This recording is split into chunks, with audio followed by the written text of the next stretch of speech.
నంది ప్రదక్షిణ కార్యక్రమాన్ని ప్రథమనందిలో ఉదయం 6 గంటలకు రేపు 15వ తారీఖునగా శుక్రవారం కార్తీక పౌర్ణమి రోజు మొదలుపెట్టి వయా సంజీనగర్ గేటు బస్టాండ్ మీదుగా నాగనందీశ్వర స్వామి ఉన్నటువంటి ఆంజనేయ స్వామి గుడి దగ్గర అక్కడి నుండి అమ్మవారిశాల మీదుగా సోమనందీశ్వర స్వామిని దర్శించుకొని అక్కడ అల్పాహారం ఏర్పాట్లు ఉన్నాయి. అక్కడ తీసుకున్న తర్వాత మనం మహానంది వైపు ప్రయాణం అవుతాం. ఈ ప్రయాణంలో అమ్మవారిశాల దగ్గర ఆ కమిటీ వాళ్ళు ప్రసాదాలు ఏర్పాటు చేయడం జరిగింది.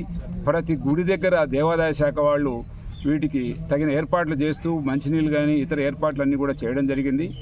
ఈ అల్పాహారం తీసుకున్న తర్వాత చెరువుకట్టపై నుండి పల్లెలకు ప్రయాణించేటప్పుడు శివా గార్డెన్స్ దగ్గర నుంచి మొదలైతే ప్రతి ఊర్లో స్వాగతం వెలగడానికి ప్రజలు ఉవ్విళ్ళూరుతూ భక్తులందరూ కూడా పాల్గొనబోతున్నారు. పానకాలు పెడతామని, ఆ తర్వాత గుగ్గులు పెడతామని, ఇంకా డ్రై ఫ్రూట్స్ పెడతామని ఇట్లా రకరకాలుగా ముందుకొచ్చి వాళ్ళుగా వాలంటీర్గా ముందుకు వస్తున్నారు. చివరిగా మహానంది చేరిన తర్వాత ఈ నంది ప్రదక్షిణ టీం ఏదైతే ఉందో ఈ ర్యాలీ అక్కడికి వెళ్తుంది. అక్కడ భోజన వసతులు దేవాదాయ శాఖ వారు ఏర్పాటు చేసి మహానంది దేవస్థానం తరఫున ఏర్పాటు చేశారు. Thank you.